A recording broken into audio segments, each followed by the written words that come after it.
Just for opposite things.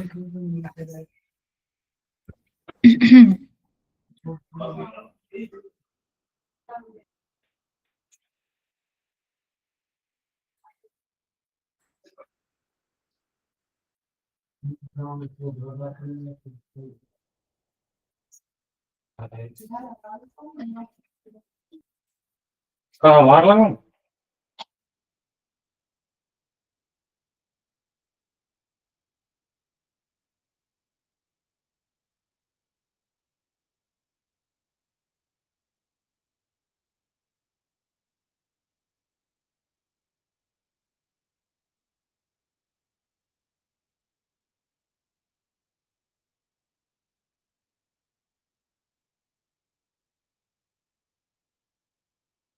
ठीक है।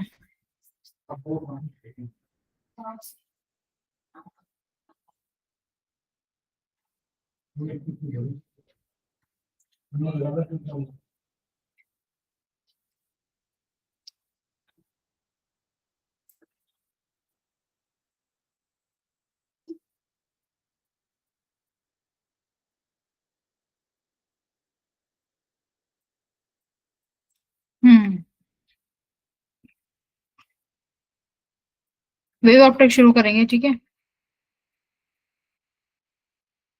तुम्हारा उसका कुछ पोर्शन बच गया ना, तो कुछ बच्चे भी हैं नहीं, तो वो कर नहीं सकते अपन। बात समझ आई?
ठीक है,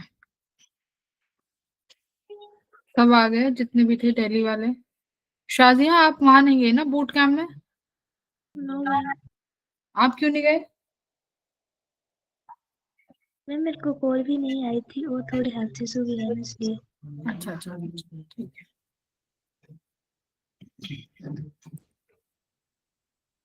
सुमित, सिमरन, श्रुति, शाजिया, संदीप, समीर, प्रिंस, पीरबक्श, गर्ग, रंजा, आर्यन, आरुष, अब्दुल्ला। समीर दिख रहा है? समीर दिख रहा है, ठीक है।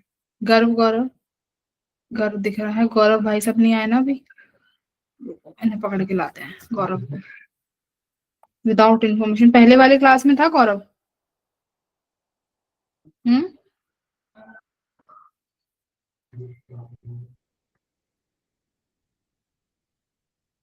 काम कर रहा होगा शायद।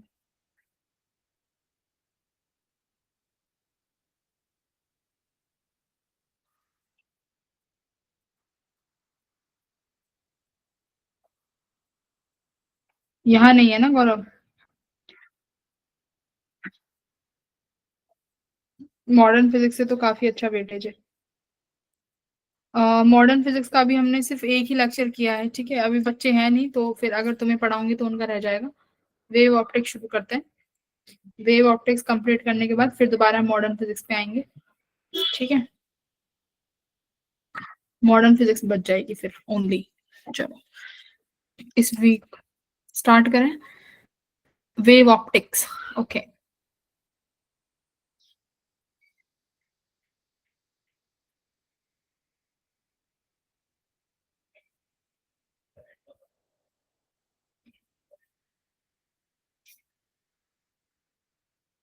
पीपीटीएक्स, पीपीटीएक्स, पीपीटीएक्स, पीडीएफ कहाँ है इसकी?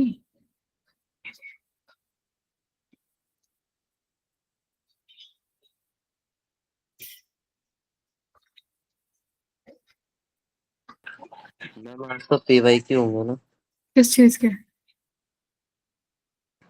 Modern physics. मॉडर्न फिजिक्स कहाँ कंप्लीट हुई है? अभी तो उसके बहुत लेक्चर ही बचते हैं अभी तुम्हारी मैं क्लास। वहाँ पे लिखा हुआ था वैसे, अभी तो तुम्हारी क्लास में एक ही लिखा हुआ लेक्चर। था। हाँ ठीक है, वो एक ही लेक्चर हुआ है अभी उसका, अभी कहाँ मॉडर्न फिजिक्स हो पाएगी, है ना। करा देती बट दूसरे स्टूडेंट नहीं है, फिर उन्हें इशू हो जाएगा। तो वो वहाँ वेव पढ़ रहे हैं तो तुम भी वेव पढ़ लो। जब इकट्ठे हो जाओगे तुम सारे, फिर हम स्टार्ट कर देंगे मॉडर्न फिजिक्स जहाँ से छोड़ा था। क्योंकि वेटेज अच्छा खासा है, उसको नहीं छुड़वा सकती, रिस्क नहीं ले सकते उस चैप्टर के साथ। गौरव इतना लेट क्यों हो गया भाई? मैम वो आज शाम को ना रिचार्ज खत्म हो गया था, तो अभी पापा के फोन से हॉटस्पॉट कनेक्ट करा है। ओके ओके गॉट इट, समझ गई। Okay ma'am. कार्तिक किसका नाम है? मैम नाम मतलब मेरे बड़े भाई ने रख रखा है उसमें व्हाट्सएप के अच्छा अच्छा, इनमें। तुम्हारा नाम नहीं है ना वो? नहीं वो मेरा नहीं है।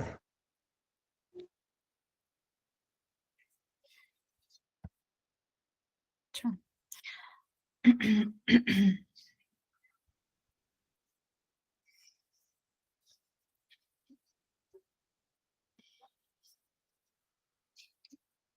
ओके, तो वेव ऑप्टिक्स शुरू करते हैं। देखो इसका भी वेटेज सही रहता है, मतलब एक आध क्वेश्चन आ जाता है यहाँ से, ठीक है। स्टार्ट करते हैं, इजी चैप्टर है, थ्योरी बेस्ड क्वेश्चन, न्यूमेरिकल भी बहुत आसान आते हैं। जब आते हैं तो क्वेश्चंस प्रैक्टिस करेंगे 2024-25 के क्लास में बैठ के ही। तो देखो अभी तक तुमने क्या पढ़ा है, तुमने ज्योमेट्रिकल ऑप्टिक्स पढ़ी है।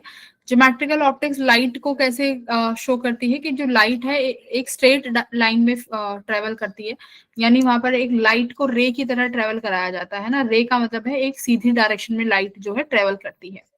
ये है wave optics, this is your wave optics. Wave optics का मतलब है यहाँ पर लाइट को कंसिडर करेंगे वेव नेचर में, कि लाइट का जो नेचर है वो वेव नेचर है, ठीक है। तो यहाँ पर वेव थ्योरी की तरह लाइट को डील करा जाएगा। ज्योमेट्रिकल ऑप्टिक्स ये रहा, यहाँ पर हम स्ट्रेट लाइन पढ़ते थे, यहाँ पर अपन लोग लाइट को एज अ रेट वेव पढ़ेंगे, ठीक है, वेव ऑप्टिक्स में। तो सबसे पहले लाइट को वेव के लिए हाइजेंस की थ्योरी आती है, ठीक है, हाइजेंस थ्योरी आती है। ये क्या बताते हैं कि जो लाइट है एज अ वेव कैसे ट्रेवल करती है, मतलब एक जगह से दूसरी जगह कैसे ट्रेवल करेगी। तो इन्होंने लाइट के डिस्टरबेंस को, जैसे मान लो अगर तुम बल्ब ऑन करते हो, तो बल्ब ऑन करते हो तो ये तो है नहीं कि सिर्फ जो लाइट, जो बल्ब है वो एक ही जगह रोशनी दे रहा है भाई, उसकी उसकी रोशनी तो पूरे रूम में फैलती है।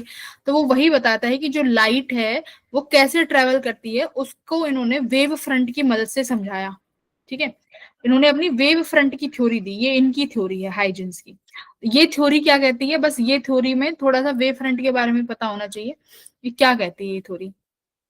ये थ्योरी समझाती है ऐसे रिपल्स के फॉर्म में, कि अगर मान लो आप स्टोन में, अगर किसी पानी में आप स्टोन फेंकते हो, देखो आपने डिस्टरबेंस तो इस पॉइंट पे क्रिएट करी, इस ए पॉइंट पे आपने डिस्टरबेंस क्रिएट करी, लेकिन आपको वेव्स कहाँ तक दिखाई देंगी, दूर दूर तक दिखाई देती हैं पानी में। वेव्स कहाँ तक बनी, दूर दूर तक फॉर्म हुई, है ना। तो ये ऐसे ही तुम्हारी जो लाइट है वो क्या होगी, मान लो ये तुम्हारा सेंटर पे सोर्स हो गया, लाइट सोर्स। ऐसे ही तुम्हारा सेंटर पे लाइट सोर्स हो गया, और ऐसे ही तुम्हारी क्या ट्रेवल करती है, लाइट ट्रेवल करती है। कैसे ट्रेवल करेगी, मान लो ये जो सोर्स है ये क्या क्रिएट करेगा, स्पेस में डिस्टरबेंस क्रिएट करेगा। तो यानी जो ये पार्टिकल्स होंगे, यानी ये क्या करेंगे, ये डिस्टर्ब होंगे, यानी ये तुम्हारे स्पेस में क्या करने लगेंगे, ऑसिलेट करने लगेंगे, ठीक है। जब ये पार्टिकल जैसे अब ये ऑसिलेट करने लगेंगे तो इन सबका अगर मान लो क्या होगा, ऑसिलेशन सेम फेस में हुआ, किसमें हुआ, इन सबका ऑसिलेशन सेम फेस में हुआ, और ऐसे लोकस को मैं अगर कनेक्ट कर दूं तो यही मेरा क्या बनेगा, ये मेरा वेव फ्रंट बन जाएगा। मान लो ये सारे पार्टिकल्स थे जो सब ऑसिलेट कर रहे थे सेम फेस में, अगर इनके लोकस को हम निकाल लें कि इनका लोकस ये बनेगा, ठीक है, इनका सेंटर पॉइंट, वो मेरा क्या बन जाएगा, वही मेरा वेव फ्रंट बन जाएगा। अब वेव फ्रंट क्या काम करेगा देखो, अब यानी जो ये वाला वेव फ्रंट है, ये वेव फ्रंट क्या मदद करेगा, दूसरे जो स्पेस में क्या है, पार्टिकल्स हैं, यानी उनके लिए डिस्टरबेंस क्रिएट करेगा, है ना। ये वेव फ्रंट देखो, जो पहले ए था ये फिर बी हुआ, यानी तुम्हारी डिस्टरबेंस ए से बी पहुंची, फिर बी से कहां पहुंची, सी पहुंची, फिर सी से कहां पहुंची, एक सेकेंड, सी से कहां पहुंची, डी पहुंची। तो ये क्या इन्होंने बताया कि जो तुम्हारी वेव ट्रेवल करती है वो क्या किस फॉर्म में ट्रेवल करती है, वेव फ्रंट में। कि मतलब तुम्हारा जो वेव फ्रंट है वो ट्रेवल कर रहा है ए से बी, बी से सी, और कैसे ट्रेवल कर रहा है, दूसरे पार्टिकल्स मतलब दूसरे वेव फ्रंट को डिस्टर्ब करके। अभी एक सेकंड रुकते जाओ, पढ़ो। वेव फ्रंट की डेफिनेशन क्या है, this is locus of point which oscillate in same phase, यानी ये ऐसे पॉइंट का एक लोकस होगा जो सारे पॉइंट्स किस में ऑसिलेट कर रहे होंगे, सेम फेस में ऑसिलेट कर रहे होंगे, और उसी को क्या नाम दिया, वेव फ्रंट। ठीक है, अभी इसके आगे पढ़ो एक चीज और, क्या चीज पढ़नी है,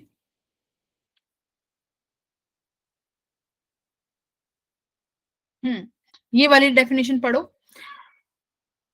each point on a wave front act as a fresh source of disturbance of light, यानी वेव फ्रंट का, मान लो जैसे भी पढ़ा था कि भाई जो स्टोन ड्रॉप किया है वो तो आपने सेंटर में किया है, उसके बाद उसकी रिपल्स यहां पहुंची ए पॉइंट तक, यानी इस ए पॉइंट के जितना भी इस ए पॉइंट का जो वेव फ्रंट है, इस वेव फ्रंट के जो पॉइंट्स हैं, ये पॉइंट क्या क्रिएट करेंगे, ये as a new disturbance create करेंगे, जो कि क्या करेंगे, अगले आने वाले जो अगले जो पार्टिकल्स हैं वहां पर एक नया वेव फ्रंट बनाएंगे, यानी यहां पर फिर बी पॉइंट पर मेरा नया वेव फ्रंट क्रिएट हो जाएगा।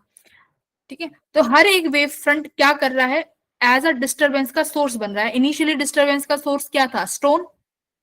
सपोज करो इनिशियली जब तुमने पानी में पत्थर फेंका तो इनिशियली डिस्टरबेंस का सोर्स था स्टोन, लेकिन अब स्टोन इस सी पॉइंट तक तो स्टोन नहीं गया ना, बात सुनो, इस सी पॉइंट तक तो स्टोन नहीं गया, इस सी पॉइंट तक डिस्टरबेंस को पहुंचाने का काम किसने किया है, वेव फ्रंट ने, है ना।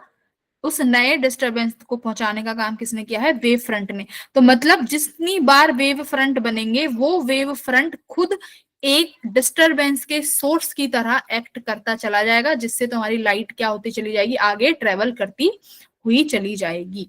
ये इन्होंने समझाया विद द मदद ऑफ वेव फ्रंट। अब वेव फ्रंट क्या है, वेव फ्रंट बता दिया कि जहां पर पार्टिकल्स सेम फेस में ऑसिलेट कर रहे हो और अगर हम उनका लोकस फाइंड कर लें वो क्या हो जाएगा, वही मेरा हो जाएगा वेव फ्रंट। अब मैम बताओ इसका एक सेकंड पॉइंट दिखाया। अभी मैम सेम फेस का क्या मतलब है? अब समझाती हूँ फेस का डिफरेंस। कौन सा सेकंड पॉइंट, मैम यहाँ पे जो सेकंड पॉइंट दिखाया एक बार समझा दोगे? अभी सेकंड पॉइंट पढ़ना ही नहीं है, अभी मैंने पढ़ा है सेकंड पॉइंट, अभी फर्स्ट पॉइंट पढ़ो सिर्फ। फर्स्ट पॉइंट समझ में आया कि हर एक नया वेव फ्रंट एक डिस्टरबेंस का सोर्स होगा, जैसे पहले स्टोन था डिस्टरबेंस का सोर्स, अब स्टोन ने एक वेव फ्रंट बनाया जहां पे पार्टिकल्स रिपल की तरह कर रहे हैं, उसके बाद जो पहली रिपल होगी वो वो खुद एक सोर्स बनेगी डिस्टरबेंस का, जो कि सेकंड रिपल क्रिएट करेगी।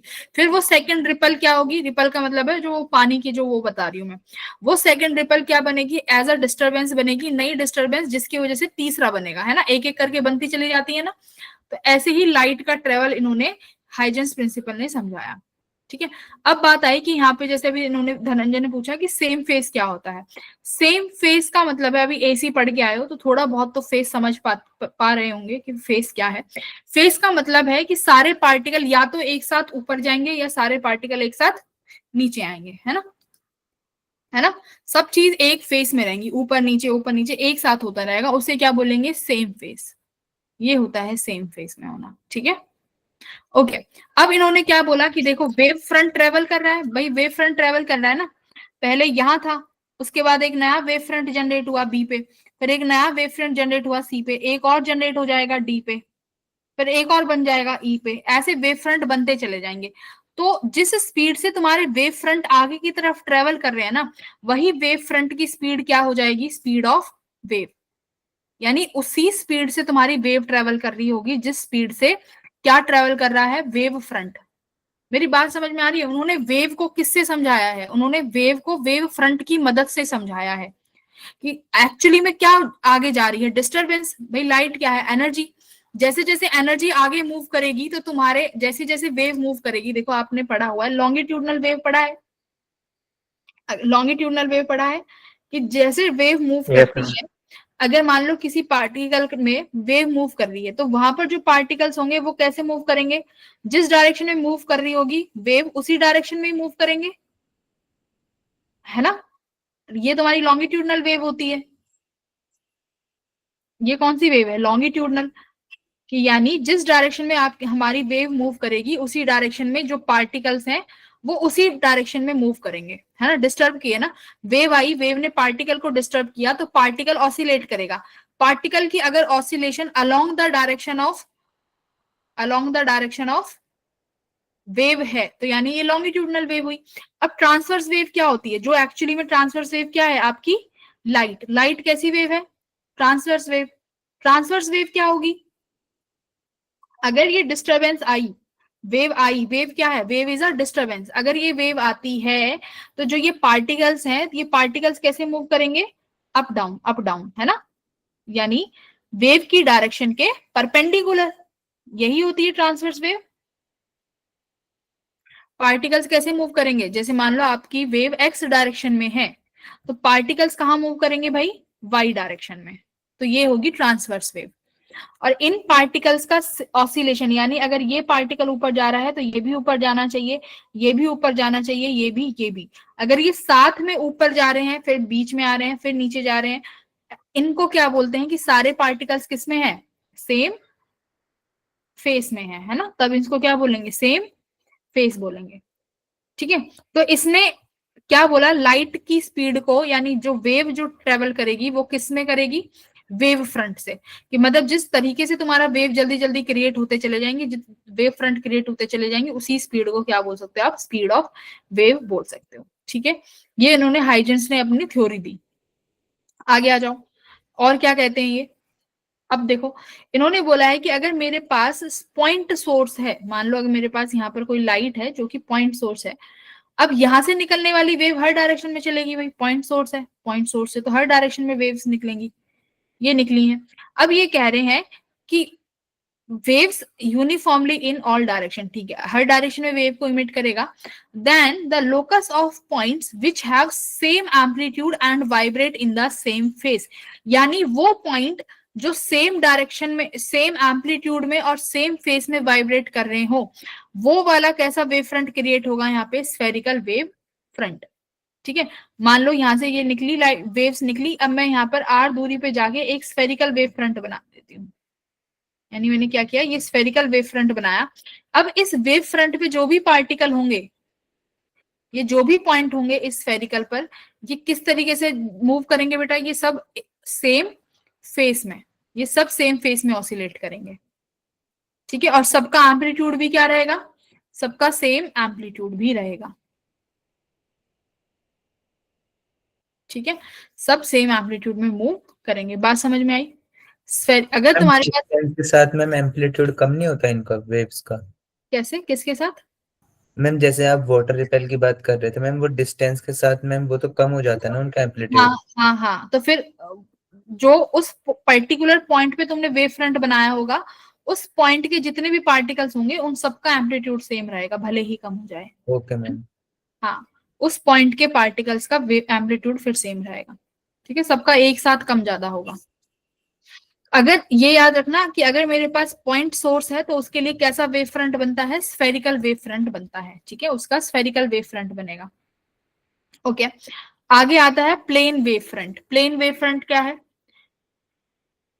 small portions of sphere can be considered as a plane, so these wave fronts can be known as plane wave front। plane wave front क्या है, देखो अगर मेरे पास लाइट ऐसे आ रही है, ठीक है, इस डायरेक्शन में, इनका वेव फ्रंट बनाओ, इनका वेव फ्रंट कैसे बनाओगे भाई, इनका वेव फ्रंट बेटा ऐसे प्लेन में बन जाएगा। ठीक है, इसको यानी अगर मेरे पास लाइट सीधी सीधी आ रही है तो इनका अगर मेरे को वेव फ्रंट बनाना है तो कैसा वेव फ्रंट बनेगा, प्लेन वेव फ्रंट। ठीक है, ये अपना प्लेन वेव फ्रंट होता है। अगर मान लो मेरे पास लाइट सोर्स कैसा है, अगर मेरे पास लाइट सोर्स ऐसा है, ट्यूब लाइट की तरह, ठीक है, ये ट्यूब लाइट की तरह अगर लाइट सोर्स है तो यहां से कैसे निकलेंगी वेव्स, वेव्स ऐसे निकलेंगी, है ना, हर डायरेक्शन में। तो इसके लिए अगर मेरे को वेव फ्रंट बनाना होगा तो कैसे बनाओगे बताओ? इसके लिए वेव फ्रंट क्या बनेगा भाई? सिलेंड्रिकल। कैसे वेव फ्रंट बनेगा इसका? सिलेंड्रिकल वेव फ्रंट बनाना पड़ेगा। ठीक है, इसके लिए अगर मेरे पास लाइट सोर्स कैसा है, if light source is plane, है ना, या स्ट्रेट लाइन बोल सकते हो, ट्यूबलाइट की तरह, तो सिलेंड्रिकल वेव फ्रंट बनेगा। ये पता होनी चाहिए, ये पेपर में आते हैं कि कौन कैसा वेव फ्रंट बनाएगा। सिलेंड्रिकल वेव फ्रंट फॉर्म होगा। ठीक है, ट्यूबलाइट है तो। अगर एक्सटेंडेड सोर्स है, एक्सटेंडेड सोर्स बोल सकते हो, तो कैसा वेव फ्रंट बनाएंगे हम? सिलेंड्रिकल वेव फ्रंट बनाएंगे। ठीक है, तो दो वेव फ्रंट पढ़ चुके हो, स्फेरिकल और सिलेंड्रिकल। ठीक है, आगे आ जाओ। हाइजेंस प्रिंसिपल क्या बताते हैं? हाइजेंस प्रिंसिपल कहता है कि अगर हमें किसी समय पर किसी पर्टिकुलर वेव फ्रंट का पता है तो हम ये बता सकते हैं कि आने वाले वेव फ्रंट का शेप कैसा रहेगा। कैसे बताएंगे? वो उन्होंने बताया है कि किसी भी वेव फ्रंट का हर पॉइंट ऐसे एक्ट करेगा जो कि दूसरों के लिए नया डिस्टरबेंस का सोर्स बनेगा। दूसरा इन्होंने क्या बताया देखो, the new wave front at any time is obtained by taking the forward envelope of all the secondary wavelets at that time। इन्होंने कहा है कि जो नया वेव फ्रंट होगा ना, वो किसको बनाने में मदद करेगा? सेकेंडरी वेवलेट्स को, सेकेंडरी वेवलेट बनाने में मदद करेगा। और अगर आप उनका एनवेलप बना देते हो, मतलब उनको जब आप जोड़ देते हो वेवलेट्स को, तो मेरा क्या बन जाएगा? वहां पे एक नया वेव फ्रंट क्रिएट हो जाएगा। मतलब एज इट इज ही बनेगा, सेम, चेंज कुछ नहीं होगा। देखो कैसे, यहाँ देखो, अगर समय मान लो ये मेरा सोर्स है, ठीक है, इस सोर्स से बेटा ये पर्टिकुलर वेव फ्रंट बना, इस टाइमिंग पे हमने इसको कनेक्ट किया, मान लो टाइम 0। इसको किस कलर से दिखाएं? हरे रंग से। देखो टाइम 0 पे मेरा ये वेव फ्रंट बना, ये मेरा टाइम 0 पे वेव फ्रंट बना। अब हमने क्या करना है? न्यू वेव फ्रंट बनाना है। कि न्यू वेव फ्रंट कहाँ बनेगा? तो न्यू वेव फ्रंट बेटा एज इट इज सेम बनेगा। यहाँ पे जैसा ये बना है, इसी के जो पॉइंट्स हैं, इसी का जो लोकस है, ये आने वाले सेकंड फ्रंट के लिए डिस्टरबेंस का काम करेगा। तो ये लोकस क्रिएट करो, और फिर ये क्या बन जाएगा? किसी भी टाइम पे, जैसे मान लो वेव की स्पीड कितनी है, अगर आपके पास वेव की स्पीड है, स्पीड ऑफ वेव कितनी है? वेव की स्पीड v है। तो t टाइम में तुम्हारी कितनी डिस्टेंस ट्रेवल कर जाएगी वेव? कितनी डिस्टेंस ट्रेवल कर जाएगी? डिस्टेंस का फॉर्मूला क्या होगा? Speed into time. तो t, किसी भी t टाइम में वेव इतना ट्रेवल कर जाएगी, vt। तो अब ये तुम क्या जनरेट करोगे इनके? ये तुमने क्या बनाए? वेव फ्रंट बनाया। तो न्यू स्फेरिकल वेव फ्रंट फिर से यहाँ से कैसा बन जाएगा? ऐसा ही स्फेरिकल। फिर कुछ देर बाद ऐसा बन जाएगा। तो ऐसे बढ़ते चले जाएंगे रिपल्स, है ना। तो इस तरीके का वेव फ्रंट क्रिएट होता चला जाएगा। लास्ट में क्या बोला है? Backward wave front is rejected. कि लाइट सोर्स के पीछे, मतलब लाइट जो है कभी भी बैकवर्ड में ट्रेवल नहीं करती। तो अगर आपका सोर्स यहाँ है तो लाइट कभी भी बैकवर्ड में नहीं जाएगी। तो यहाँ पर तुम्हारा वेव फ्रंट क्या रहेगा? एब्सेंट रहेगा। यहाँ पर कोई वेव फ्रंट नहीं बनेगा। तो ये बताता है कि एनर्जी जो है कहाँ ट्रेवल करती है? हमेशा फॉरवर्ड ट्रेवल करती है। ठीक है, बस इतना ही समझो। हाइजेंस प्रिंसिपल से कुछ नहीं आता, बस मैक्सिमम यही पूछा जाएगा कि वेव फ्रंट क्या है, कहाँ बनता है, सेम फेस में होना चाहिए, पार्टिकल्स कैसे रहेंगे। ठीक मैम है, बीटा को बताना दोबारा क्या है? Beta ma'am v into tau. ये तो ये है कि आपकी वेव टी टाइम में कितना डिस्टेंस ट्रेवल करेगी। तो तुमने जो ये वेवलेट्स बनाए हैं ना, ये जो वेवलेट्स बनाए हैं, ये इस टाइम के अकॉर्डिंग बनाए हैं। मतलब इनकी जो रेडियस है वो इतना ही है, वी टाउ के अकॉर्डिंग। ये छोड़ दो इतना, बस ये समझो कि तुम्हारी वेव जो है किसी टी टाइम में कितना डिस्टेंस ट्रेवल करी, वी टाउ डिस्टेंस ट्रेवल करी, इसके अकॉर्डिंग हम एक नया वेव फ्रंट क्रिएट करेंगे बस। और वो वेव फ्रंट की जो शेप है वो वही रहेगी जो पहले वाली थी, शेप चेंज नहीं होती। ठीक है, शेप एज इट इज रहने वाली है। ओके, इसके बाद आता है और कैसे कैसे वेव फ्रंट बन सकते हैं। ठीक है, सब तो सारे वेव फ्रंट हमें पता होने चाहिए। फिर आता है कनकेव मिरर का, कि कनकेव मिरर होगा तो कैसा वेव फ्रंट बनाएगा। देखो मेरे पास इस तरीके से कनकेव मिरर होगा। मेरे पास यहाँ लाइट रेज आई, ये स्ट्रेट लाइट रेज है जिसे हम बोल रहे हैं इंसिडेंट रेज। ठीक है, तो दोनों वेव फ्रंट पूछेगा कि इंसिडेंट के लिए कैसा वेव फ्रंट बनेगा। अगर लाइट को रिफ्लेक्ट कर दिया, देखो ये रिफ्लेक्ट हो गई लाइट, यहाँ जाके मीट कर गई। अब लाइट जब रिफ्लेक्ट हुई तो कैसा वेव फ्रंट बनेगा। तो दो वेव फ्रंट काउंट करते हैं, यहाँ लिख लो। इंसिडेंट वेव फ्रंट, यहाँ लिख भी रहा है, देखो तुम्हारी स्क्रीन पे दिख रहा है। एक तो इंसिडेंट वेव फ्रंट निकालेंगे, दूसरा रिफ्लेक्टेड वेव फ्रंट, कि मतलब जो आने वाली लाइन है, इंसिडेंट वाली लाइट है, उनका वेव फ्रंट क्या बनेगा। तो मेरी बात ध्यान से सुनो बेटा, जो वेव फ्रंट होता है, लाइट इसके कैसे फ्लो करती है, परपेंडिकुलरली। लाइट ट्रेवल्स, यहां पे लिख लो एक line, light travel perpendicular to the wave front. ठीक है, जो तुम्हारा वेव फ्रंट होगा, लाइट इसके परपेंडिकुलर मूव करेगी। तो देखो अगर बेटा ये लाइट, इंसिडेंट वाली लाइट रेज देखो, अगर इंसिडेंट लाइट रेज ऐसे जा रही हैं, तो इसके परपेंडिकुलर कैसे बनाओगे आप, इसके परपेंडिकुलर ऐसे बनेगा, हाँ इसके परपेंडिकुलर ऐसे ही तो बनेगा। अब देखो जो नीचे वाली लाइट रेज है, इसका परपेंडिकुलर ऐसे बनेगा। ठीक है, अब इनके लोग, इनको ज्वाइन करना पड़ेगा, है ना, सेम एम्पलीट्यूड वाले होंगे, सेम फेस वाले होंगे, इनको आप ज्वाइन कर दोगे तो यही क्या बन जाएगा तुम्हारा, वेव फ्रंट। तो यानी अगर जो लाइट रेज ऐसे आ रही हैं इंसिडेंट हो गए, इनका वेव फ्रंट कैसा बनेगा, स्ट्रेट लाइन।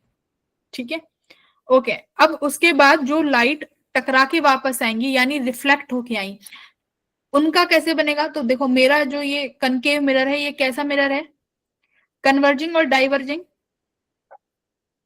कन्वर्जिंग है ना भाई, लाइट रे Converging. को किसी एक पॉइंट पे कन्वर्ज कर रहा है, यानी ये मेरा कन्वर्जिंग मिरर है, कन्वर्ज कर रहा है, कन्वर्जिंग ऑप्टिक इंस्ट्रूमेंट है। अगर इसने लाइट रेज को कन्वर्ज किया है, तो यहाँ पर देखो तुम्हारी ये कैसी बनेगी, इसका वेव फ्रंट कैसा बनेगा, कन्वर्जिंग वाले का, कन्वर्जिंग वाले का वेव फ्रंट बनेगा इस तरीके से। ठीक है, परपेंडिकुलर रहेंगे ये, देखो ये लाइट रे, ये परपेंड, इसको भी तुम मिला सकते हो, बना सकते हो, देखो कैसे मिलाओगे, परपेंडिकुलर होंगी, तुमने यहाँ परपेंडिकुलर ड्रॉ किया, ये परपेंडिकुलर, ये परपेंडिकुलर, ये परपेंडिकुलर, इसका परपेंडिकुलर यहाँ, इसका यहाँ, इसका यहाँ। अब इनको मीट करा दो, मीट कराओगे तो कुछ ऐसे ही तो मिलेंगे ये। ठीक है, तो इनका जो वेव फ्रंट बनेगा वो ऐसे बनेगा। इनको याद रखना है भाई, इसका ऐसे बनता है अगर कन्वर्जिंग है तो, पेपर में आते हैं ये, एडवांस में भी आता है ये, कोई भी शेप दे देंगे उठा के कनकेव और कन्वेक्स की, पूछ लेंगे कि बताओ कौन सा वेव फ्रंट बना है। एडवांस का है ये कॉन्सेप्ट, एडवांस में भी पूछा सर जाता है। रिफ्लेक्टेड वाले का हम जैसे, वो तो हम परपेंडिकुलर को ज्वाइन कर रहे हैं, तो कर्व बोलेंगे स्ट्रेट ही बोलेंगे? कर्व आएगा, कर्व, स्ट्रेट नहीं है, स्ट्रेट नहीं Okay. है। ये वाला डायग्राम देखो कर्व है, कर्व वाला है, एग्जैक्टली डायग्राम जो यहाँ बना हुआ है वो देखो कर्व है। ठीक है, कर्व की शेप याद रखना किस धर की तरफ है, तो जिधर की तरफ कनकेव की शेप है, उधर ही उसकी शेप बन रही है। ठीक है, अब देखो उसके बाद आता है कन्वेक्स का। तो कन्वेक्स मिरर कैसा है, डाइवर्जिंग मिरर है। कन्वेक्स मिरर कैसा है, डाइवर्ज कर देता है लाइट रेस को। कैसे,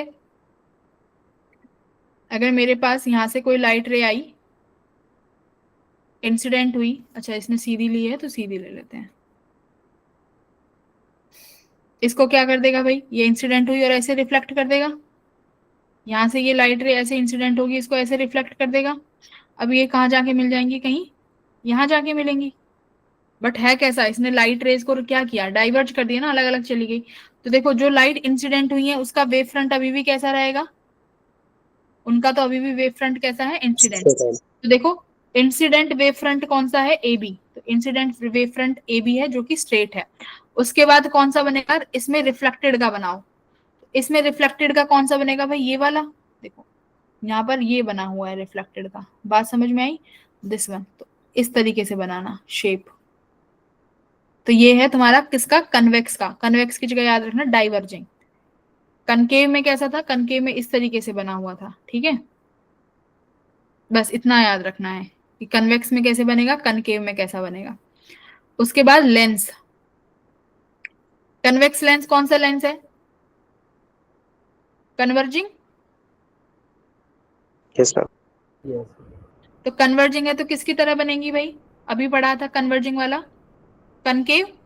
तो कनकेव में इसी तरीके से बनी थी वेव्स, वेव फ्रंट। तो यहाँ पर भी वेव फ्रंट ऐसे ही बनेगी, देखो। तो ये कन्वर्जिंग और डाइवर्जिंग से याद रखना है तुम्हें। ठीक है, कन्वर्जिंग में इस तरीके से बन जाएंगी, बोलो। Yes ma'am. अब कनकेव लेंस कैसा है भाई? डाइवर्जिंग है, डाइवर्ज करेगा, तो इंसिडेंट वाली तो अभी भी स्ट्रेट लाइन रहेंगी। देखो इंसिडेंट की तो अभी भी यही है। यहाँ पर जो लाइट रिफ्रैक्ट हो जाएगी उसमें देखो कन्वेक्स, यही थी तुम्हारी कन्वेक्स वाली। देखो कन्वेक्स ऊपर ही पड़ा है, कन्वेक्स में कैसी बन रही है? एक सेकेंड, सॉरी, ये तुम्हारा कौन सा है? This is your concave. तो कनकेव यानी कनकेव लेंस किसकी तरह बिहेव करेगा?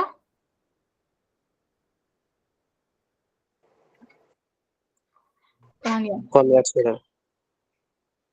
है ना, कॉन्वेक्स की तरह।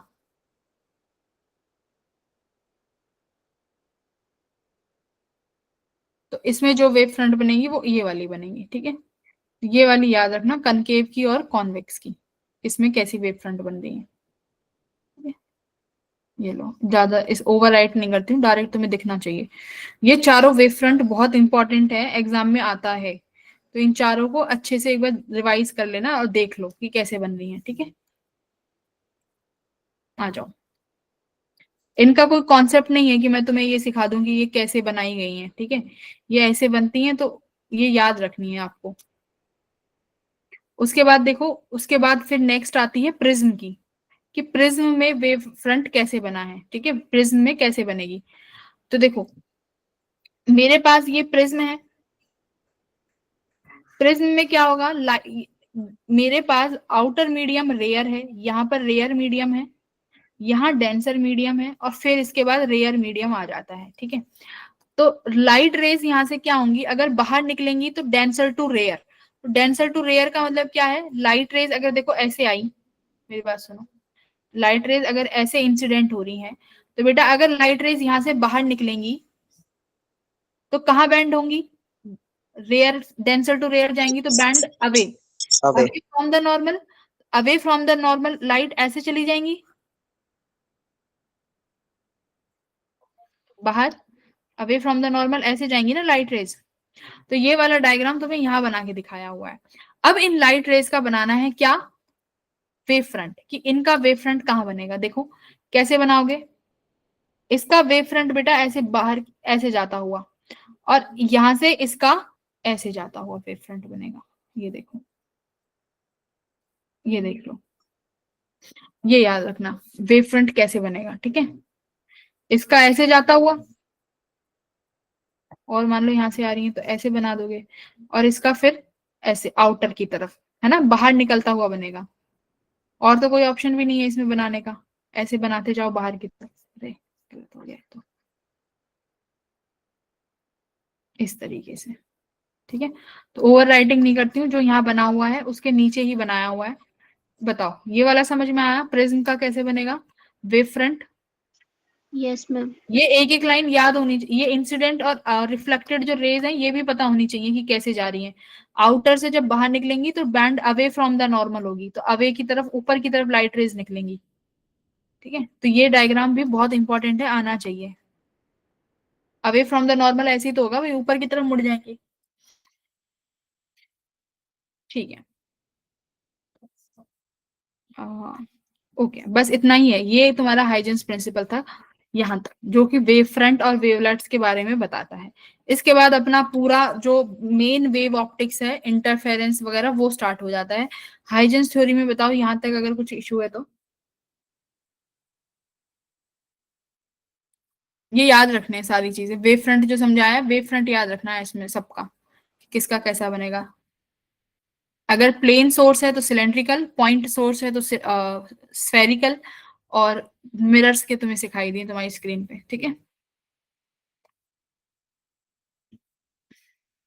उसके बाद आता है इंटरफेरेंस पे, यहां से स्टार्ट हो जाती है वेव्स। ठीक है, यहां स्टार्ट हो जाती है हमारी, सॉरी, एक्चुअली में वेव ऑप्टिक्स। ठीक है, यहाँ पे इंटरफेरेंस है, बहुत इंटरेस्टिंग है, बहुत इजी है, बस सुनते रहना। ठीक है, इंटरफेरेंस, देखो यहाँ पर क्या बोला हुआ है, अगर इंटरफेरेंस का मतलब है कि मेरे पास दो वेव्स आ रही हैं। ठीक है, हमारे पास ये वेव्स आ रही हैं, एक और वेव आ रही है। बेटा अगर ये तुम्हारे पास स्पेस में, ये अगर ये दो वेव्स हैं तो क्या करेंगी आपस में, इंटरफेयर करेंगी, है ना। वेव की इक्वेशन क्या लिख सकते हो, y equals to a cos omega t, इसकी क्या लिख सकते हो, a cos omega t plus 5। Wave equations यही होती हैं, यही होती है ना वेव इक्वेशन। मान लो अगर तुम्हारे पास दो वेव्स आ रही हैं और ये दोनों वेव्स किसी स्पेस में आके टकराती हैं, तो आपस में ये क्या करेंगी, सुपर इम्पोज करेंगी वेव्स, राइट। आपस में वेव्स क्या करेंगी, सुपर इम्पोज करेंगी। उसके बाद इनका क्या आता है, एक रिजल्टेंट वेव फॉर्म बनती है। अगर मान लो दो वेव्स की क्रस्ट से क्रस्ट टकराती है, ठीक है, अगर मेरे पास ये वेव है बेटा, एक वेव का क्रस्ट दूसरे के क्रस्ट पे आता है तो क्या फॉर्म होगा, इनका एम्पलीट्यूड और बड़ा हो जाएगा जो रिजल्टेंट वेव होगी, है ना। अगर एक वेव का क्रस्ट दूसरे की किससे टकराएगा, ट्रफ से टकराएगा, तो रिजल्टेंट वेव क्या होगी भाई, जिधर की तरफ ज्यादा होगा। मान लो कौन, इसको थोड़ा कम कर लो, कम दिख रहा है, ये कम तो नहीं दिख रहा,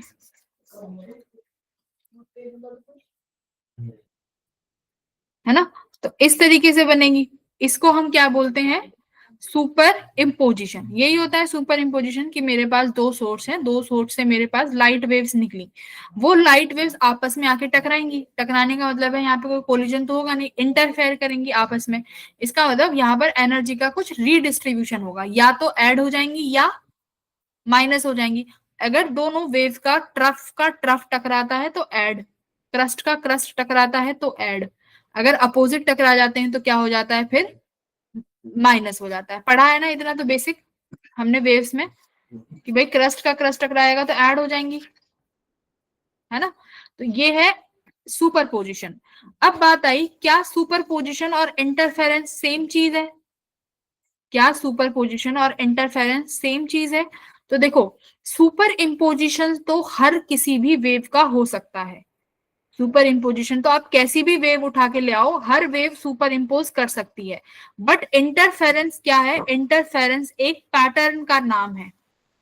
कैसा पैटर्न, अगर लाइट रेज कुछ क्या फॉर्म करें, बैंड फॉर्म करे। कैसा बैंड, देखो इंटरफेरेंस में अगर मान लो आपके पास यहाँ पर ये दो लाइट सोर्स हैं, इन दोनों लाइट सोर्स से निकलने वाली वेव्स आपस में इंटरफेयर करके क्या बनाए, एक जगह ब्राइट, एक जगह बेटा डार्क दिखे, एक जगह ब्राइट दिखे, एक जगह डार्क दिखे। ऐसे पैटर्न को क्या बोला जाएगा, ऐसे पैटर्न को बोला जाएगा इंटरफेरेंस, है ना। कि यानी लाइट के दो डिफरेंट सोर्सेज आपस में इंटरफेयर करके एक पैटर्न बना रहे हैं। यानी तुम्हें क्या दिखाई दे रहा है स्क्रीन पे, स्क्रीन पे आपको क्या दिखाई देगा, एक जगह ब्राइट एक जगह डार्क। डार्क मतलब लाइट का एब्सेंट, है ना, लाइट डार्क का मतलब क्या है, वहां पर लाइट है ही नहीं। ब्राइट का मतलब है कि लाइट के दोनों क्रस्ट क्रस्ट ऐड होके क्या बन गया, ब्राइट स्पॉट आ गया। तो ये पैटर्न क्या होगा, इसे बोलेंगे इंटरफेरेंस पैटर्न। तो क्या हर लाइट इंटरफेरेंस पैटर्न शो कर सकती है, बताओ, क्या हर लाइट इंटरफेरेंस दिखा सकती है। आपके घर में एक रूम में किसी के में दो बल्ब लगे हुए हैं, एक रूम में दो बल्ब लगे हुए हैं, हाँ लगे हुए हैं, सबके में लगे होंगे दो, एक रूम में दो बल्ब।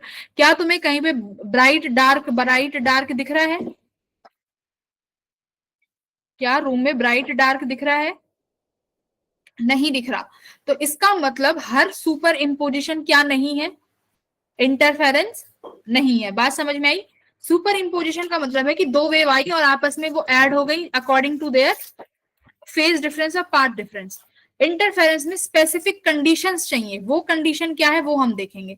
तो ये याद रखो कि super imposition interference pattern create नहीं करेगा हर बार, कुछ कंडीशंस हैं, वो कंडीशन आओ देखते हैं। अब देखो, मैं ब्राइट को यहाँ पर कंस्ट्रक्टिव टर्म से यूज कर सकती हूँ। ब्राइट को क्या बोल सकती हूँ मैं, कंस्ट्रक्टिव। डार्क को क्या बोल सकते हैं भाई, डिस्ट्रक्टिव। ठीक है, मैं ये दो शब्द यूज करूंगी, जहां पर मैं ब्राइट का शब्द यूज करूंगी कंस्ट्रक्टिव, डार्क को डिनोट करूंगी डिस्ट्रक्टिव से। ठीक है, आ जाओ, क्या दिखा हुआ है इंटरफेरेंस, ध्यान से पढ़ो। The phenomena of wave interfering with other and resulting redistribution of energy in the space. Energy का रीडिस्ट्रीब्यूशन ही इंटरफेरेंस है। नीचे देखो क्या लिखा है, इंटरफेरेंस बिटवीन टू और more light is just an addition और सुपरपोजिशन प्रिंसिपल। कुछ नहीं है, सुपरपोजिशन प्रिंसिपल ही है, बट इंटरफेरेंस के लिए कुछ कंडीशन चाहिए। क्या कंडीशंस होनी चाहिए? तुम कुछ बोल क्यों नहीं रहे हो? देयर आर सम कंडीशंस, कुछ कंडीशंस होनी चाहिए। क्या कंडीशन है भाई? अगर इंटरफेरेंस कराना है तो, अगर मेरे को इंटरफेरेंस कराना है तो दो कंडीशन है। क्या? एक तो आप जो दो सोर्स यूज कर रहे हो, देखो दो लाइट चाहिए ना, अभी आपने बोला कि हमें इंटरफेरेंस में टू वेव्स चाहिए, तो वो दो वेव कहां से आएंगी भाई? दो वेव्स के लिए दो सोर्स तो चाहिए होंगे, सोर्स 1 और एक ये अपना क्या है, ये अपना सोर्स 2 है। ध्यान से सुनते रहना, अपने आप समझ में आ जाएगा, बहुत इजी चैप्टर है। सोर्स नंबर 2, अगर सोर्स नंबर 1 और सोर्स नंबर 2 मोनोक्रोमेटिक हैं, कैसे हैं? अगर तुम्हारा सोर्स कैसा है, मोनोक्रोमेटिक है, तो हमें क्या मिल सकता है? इंटरफेरेंस का पैटर्न दिखाई देगा। मोनोक्रोमेटिक का मतलब है लेजर लाइट। लेजर लाइट होती है या तो बिल्कुल ग्रीन दिखाई देगी या बिल्कुल रेड दिखाई देगी। अगर एक ही सोर्स से एक वेवलेंथ निकल रही है तो मतलब हमारा इंटरफेरेंस बन सकता है। दूसरा कह रहा है कि सोर्स कैसा होना चाहिए? कोहेरेंट होना चाहिए। कैसा सोर्स हो? कोहेरेंट सोर्स हो। कोहेरेंट का मतलब क्या है? कोहेरेंट का मतलब कौन समझाएगा? देखो पढ़ो यहाँ पे क्या लिखा हुआ है। कोहेरेंट आर दो source of light which emit waves have same frequency और जीरो फेस डिफरेंस। बात समझ में आई? कि अगर एक वेव से, एक मान लो ये आपका सोर्स है भाई, इस सोर्स से तो हजारों वेव्स निकलेंगी, इस सोर्स से तो हजारों वेव्स निकलेंगी। अगर ये सारी वेव्स आपस में कितना फेस डिफरेंस लेके चलती हैं? या तो फेस डिफरेंस 0 हो या इनके बीच में फेस डिफरेंस कितना हो? कांस्टेंट हो। ठीक है, अब देखो कैसे क्या होता है फेस डिफरेंस। आ जाओ, मान लो मेरे को बेटा यहां पहुंचना है, ये मेरा स्कूल है, ठीक है, ये मेरा स्कूल है। यहां से ए चलना शुरू होता है, सेम जगह से बी चलना शुरू होता है, सेम जगह से सी चलना शुरू होता है। ठीक है, ए को इस सोर्स पे स्कूल पर जाने में 5 मिनट लगते हैं। बी भी, अभी तुम बस बेसिक समझ लो, अभी जो मैं समझा रही हूँ फेस डिफरेंस, इसको ऐसे ही समझ के चलो। बी को भी इस स्कूल पर पहुंचने पर 5 मिनट लग रहे हैं, सी को भी इस स्कूल में पहुंचने पर 5 मिनट लग रहे हैं। मतलब ये तीनों इस स्कूल पर सेम समय पर पहुंच रहे हैं, सेम समय पर पहुंच रहे हैं। इसका मतलब यहाँ पर इनके बीच में कोई भी फेस डिफरेंस नहीं है। अभी इनके बीच में फेस डिफरेंस कितना है? 0। अब मान लो मैं कहती हूं कि मेरे पास एक सोर्स है डी। डी बेटा स्कूल पर पहुंच सकता है, लेकिन इनके बीच में जो फेस डिफरेंस है ना, वो मैं कहती हूँ 2 मिनट का ही है। जो मैंने अब फेस डिफरेंस माना, जिसे हम बोल रहे हैं कि कांस्टेंट कर दो। इसका मतलब डी स्कूल पर अगर पहुंचेगा या तो 3 मिनट पे पहुंचेगा या 7 मिनट पे। क्यों? क्योंकि फेस डिफरेंस कितना होना चाहिए? कांस्टेंट होना चाहिए, जो मैंने यहाँ कितना मान लिया? 2 मिनट का। तो इसी तरीके से वेव होती है कि वेव में क्या हो सकता है? फेस डिफरेंस हो सकता है कि एक वेव आगे चल रही हो फेस 5 से, है ना, एक वेव 5 से पीछे चल रही हो। जैसे मान लो ये फेस डिफरेंस है ना, मान लो मैंने ये एक वेव बना दी, ठीक है बेटा। सेकंड वेव को मैं कैसे बना दूं? सेकंड वेव ऐसे चल रही है, क्या मैंने फेस डिफरेंस क्रिएट कर दिया? ये 0 पे है, यहाँ ये किसी π/2 कितने कहां पे होगी? किसी और वैल्यू पे। क्या इन दोनों वेव में फेस डिफरेंस देखने को मिल रहा है? तो ये मैंने जो वेव ए बनाई है और ये वेव बी बनाई है, इनमें दोनों में फेस डिफरेंस है, फेस डिफरेंस है। तो इसका मतलब अगर कोई लाइट सोर्स वेव्स जनरेट कर रहा है, वो ऐसी वेव जनरेट करे जिनमें सबका फेस डिफरेंस क्या हो? ऐसे ही हो, फिर सबका सेम हो। या अगर तुम सेम नहीं रख पा रहे हो तो फेस डिफरेंस अगर आ रहा है तो फेस डिफरेंस भी कैसा हो? सेम होना चाहिए। फिर जैसे मैंने यहाँ पे बताया कि अगर डी स्कूल पर पहुंचेगा तो बेटा या तो 3 मिनट पे पहुंचे या 7 पे पहुंचे, 6 पे नहीं पहुंचना चाहिए। अगर 6 मिनट पे पहुंच जाएगा तो वो फेस डिफरेंस कांस्टेंट नहीं है। अगर मान लो ऐसे ही फिर एक और आएगा ई, एक ई आया, ई को भी स्कूल पे जाना है, तो ई भी बेटा या तो 3 मिनट पे पहुंचे या 7 मिनट पे पहुंचे, क्योंकि मेरे को क्या जनरेट करना है, कांस्टेंट फेज डिफरेंस। बात समझ में आई क्या है सेम डिफरेंस और कांस्टेंट डिफरेंस? हाँ, कि अगर एक सोर्स से हजारों वेव्स निकल रही हैं, भाई एक सोर्स है, सोर्स से तो बहुत सारी वेव्स निकलेंगी, अगर एक सोर्स से वेव्स निकल रही हैं तो सारी वेव्स किस में होनी चाहिए, सेम फेस में होनी चाहिए। बात समझ में आई? बोलो। अगर आप फेस सेम नहीं रख पा रहे हो, अगर आप फेस सेम नहीं रख पा रहे हो तो उनके बीच का फेस डिफरेंस कांस्टेंट कर दो। ऐसा ना हो कि टाइम तुम्हारा जो फेस डिफरेंस है वो भी समय के साथ साथ चेंज हो रहा हो। ऐसा नहीं होना चाहिए कि फेस डिफरेंस भी समय के साथ चेंज हो जाए। अगर ऐसा हो जाएगा तो फिर तो इंटरफेरेंस बन ही नहीं पाएगा। ठीक है, तो कांस्टेंट फेज डिफरेंस का मतलब है टाइम के साथ फेज चेंज नहीं होना चाहिए। D phi by d t should be 0। ये है कोहेरेंट फेज का मतलब। तो ये इंटरफेरेंस की दो कंडीशन है। आ जाओ अब आगे। यहाँ क्या लिख रहा है, इनकोहेरेंट सोर्सेज, यानी जो हमारे घर में जो बल्ब्स लगे हुए हैं ये सब कैसे हैं, इनकोहेरेंट है। सबके पास अपनी अलग अलग वेवलेंथ है, सबके पास फेज डिफरेंस अलग अलग है, तो ये सब क्या नहीं जनरेट करते, ये पैटर्न नहीं बना पाएंगे। ठीक है, तो ये हो गया अपना कोहेरेंट सोर्स का मतलब। ओके, अब देखो मैंने तुम्हें क्या बताया है कि अगर मेरे को इंटरफेरेंस बनाना है तो दो कंडीशन थी इंटरफेरेंस पैटर्न की। फर्स्ट मोनोक्रोमेटिक सोर्स और सेकंड सेम फेस या कांस्टेंट फेस हो दो वेव्स के बीच में, सोर्स के बीच में, और तीसरा क्या है, सेम फ्रीक्वेंसी, है ना। हर सोर्स की फ्रीक्वेंसी कितनी होनी चाहिए, सेम होनी चाहिए। मान लो आपने दो सोर्स यूज करे हैं तो इन दोनों सोर्स का फ्रीक्वेंसी क्या होना चाहिए, फ्रीक्वेंसी सेम होना चाहिए। इसके अकॉर्डिंग जरा देख के बताओ कि कौन सी वेव इक्वेशन है जो इंटरफेरेंस पैदा कर सकती हैं। ऑप्शंस हैं तुम्हारे ये। मैम हाँ मैम एक मोनोक्रोमेटिक क्रोमेटिक सोर्स तो बता दो कि क्या होता है। हाँ हाँ, मोनोक्रोमेटिक सोर्स होता है एक ऐसा सोर्स जो ऐसी लाइट को पैदा करे जिसके पास एक ही वेवलेंथ हो, एक ही वेवलेंथ हो। जैसे लेजर लाइट है ना, लेजर कैसी होती है, एक स्ट्रॉन्ग लाइट होती है, एक ही कलर होता है, तो उसे मोनोक्रोमेटिक आप बोल यस सकते मैम। हो। तो लेजर लाइट बहुत सुंदर इंटरफेरेंस पैटर्न बनाती है। लेजर लाइट से एक्सपेरिमेंट जब करते हैं ना, आप जब जाओगे तब ऑप्टिक्स के वो करोगे एक्सपेरिमेंट, तो लेजर लाइट, लेजर बीम ही यूज करते हैं। ओके, बताओ जरा कौन सा पैटर्न दिखाएगा भाई, कौन सी वेव्स को इंटरफेयर कराओगे, सुपर इम्पोज।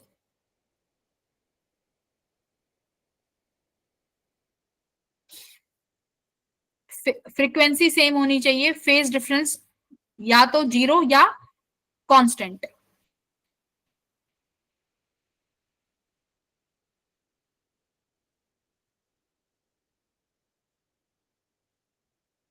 बताओ कौन किसको सुपर इम्पोज कराओ। अगर पहले को और दूसरे को कराओगे, पहले और दूसरे को कराओगे तो दोनों का क्या चेंज हो गया भाई, फ्रीक्वेंसी।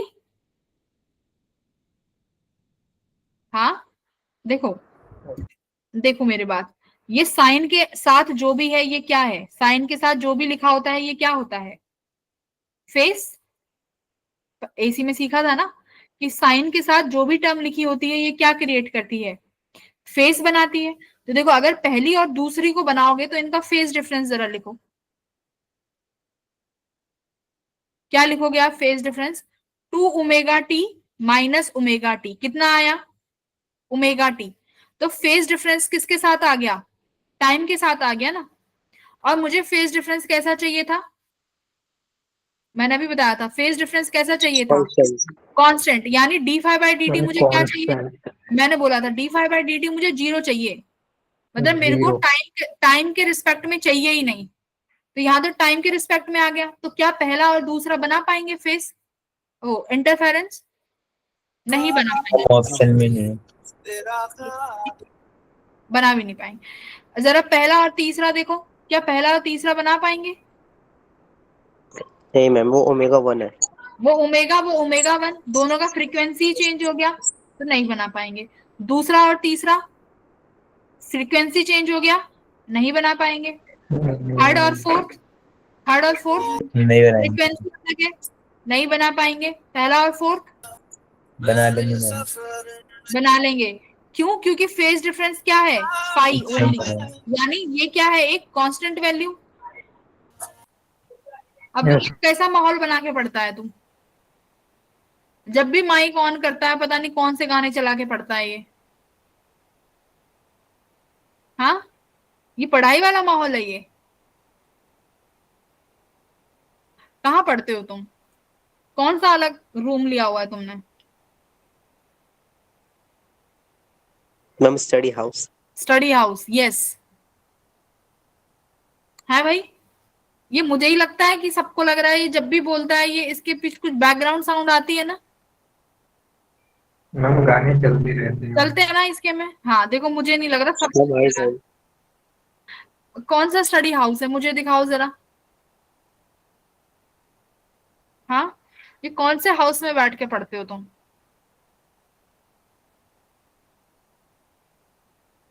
अब्दुल्ला बोलो, कुछ पूछो, आंसर पूछो, कुछ क्वेश्चन पूछो।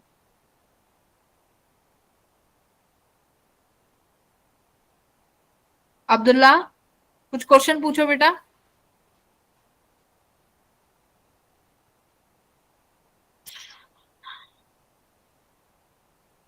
मैंने ये एक बार नहीं देखा, मैंने this is not the first time जो आज हो रहा है।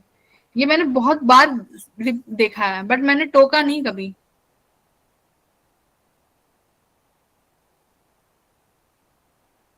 नहीं चलो ठीक है, अब नहीं होगा, वो तो मैंने टोक दिया, बट तुम पढ़ पाते हो ऐसे? ऐसे मन नहीं करता उठ के डांस कर लूं? हाँ, फिजिक्स की क्लास तो बोरिंग लगती होगी गानों के सामने तो। भाई गाने के सामने तो पढ़ाई सीरियसली बोरिंग ही है।